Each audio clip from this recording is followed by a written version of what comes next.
You're hesitant to tell your therapist about your spiritual awakening experience because you're afraid they'll think you're having a breakdown. But what if you're actually having a breakthrough?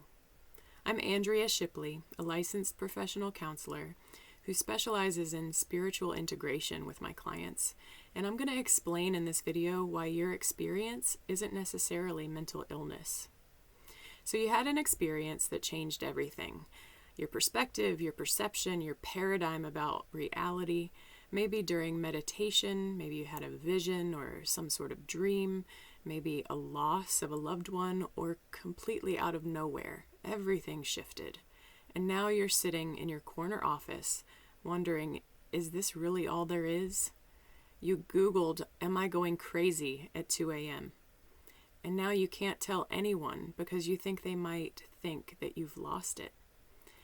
Your options seem to be either New Age fluff or psychiatric diagnosis, and neither feels right.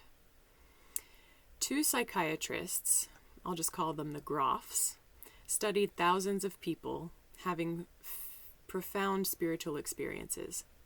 They found something crucial. Most were not mentally ill. They were spiritually emerging. And here's the difference. Spiritual emergence, you're still functioning. You're asking deep questions, and you can tell what's real. This is a developmental process towards wholeness. Whereas spiritual emergency can feel more like a complete breakdown. Maybe you can't work and you've lost touch with reality. This requires more immediate medical intervention. If you're watching this video, you're probably in emergence, not emergency.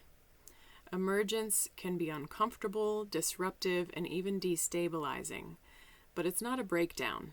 It's a developmental process. You're not falling apart. You're reorganizing around deeper truth. Our culture doesn't necessarily have many frameworks for healthy spiritual experiences, especially not in professional contexts. So we end up pathologizing what we don't understand. There's a West African shaman named Malidoma Somé who visited a psychiatric hospital in America. And when he got there, he said, "So this is how the healers who are attempting to be born are treated in this culture. What a loss." In his Dagara tribe, what we call a mental illness crisis is seen as a birth of a healer, a sign that someone has a gift to offer their community. And I'm not saying you need to become a shaman, but what if your experience is an invitation to become more fully yourself, not evidence that you're broken in some way? So I work with executives, physicians, attorneys, teachers, accomplished people having profound experiences. They're asking questions like, how do I show up at work when everything feels different? How do I market myself and my business after an ego death? How do I stay engaged with my life when it all feels like a performance? Here's an example. One client had the insight, I've been living for everyone else's approval, and none of it actually feels like it matters. That's uncomfortable because it's true, not because she was mentally ill.